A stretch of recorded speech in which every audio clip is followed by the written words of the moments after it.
Wilson Morales from Black Women TV. Hello, folks. How's it going? Good morning. How are you? Cate, when I think about both these characters, and I think about what's the word to define both of them, I go patience. At what point does Lydia's patience start to get unraveled? And when you were working with Todd in terms of determining the steep dive of a character, what was the thing that he said to you that in order for you to play it where we start seeing the unraveling of Lydia? Yes, we find her at a very particular moment in her life. She's about to turn 50. She's about to summit this extraordinary career high.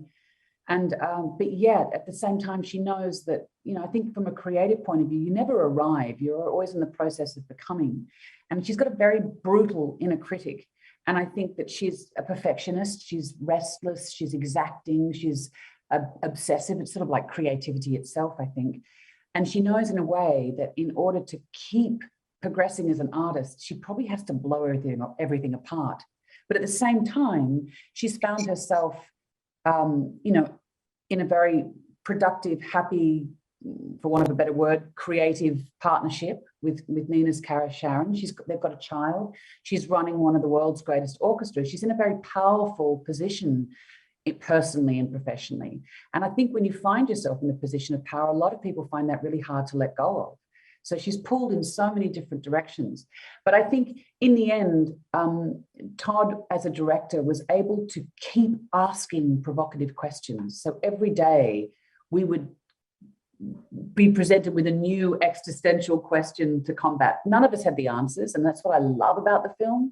It doesn't allow an audience to sit in easy judgment of the characters. I think what actually happens in narrative terms in the film is very elusive. It's very hard to actually pin down what people have done, what they haven't done, what's gossip, what's supposition, and what's fact. And so it was very challenging to make the characters very real and believable. The stakes are very high, but yet don't tie up all the answers for the audience. So that's, I think, was something that Todd wanted to keep alive. He wanted the audience to be thrown out of the cinema asking a lot of questions. And I think that was kind of 101 for us. This was where I bring in Nina. Obviously with Sharon, the word is patience/tolerance.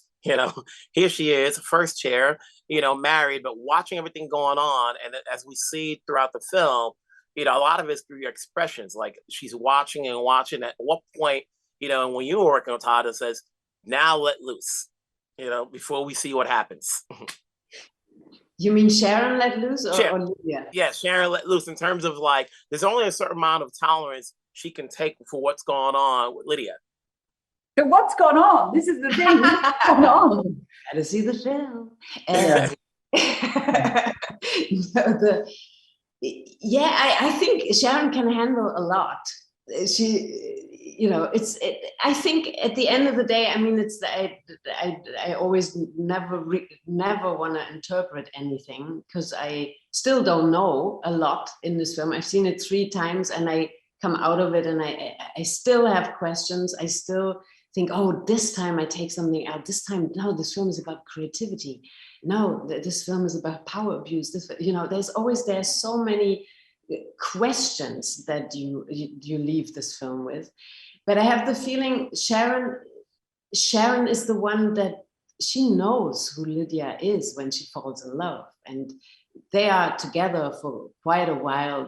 They've survived the pandemic together with the little child they have, probably their relationship when they couldn't do what they wanted, what they're together for is making music, so they weren't with the orchestra. They couldn't, all of that. It's a very vulnerable time for their relationship anyway. And Sharon is the one who's a bit more grounded, but who is also someone who gets a lot out of this exciting genius Lydia Ta, and so this is what this film is about as well. Who supports a certain power system, who looks the other way, or who doesn't ask the right questions at the right time, or and also about someone leading an institution. How much can you actually change or or are you being changed while you're in this position? You know, it's a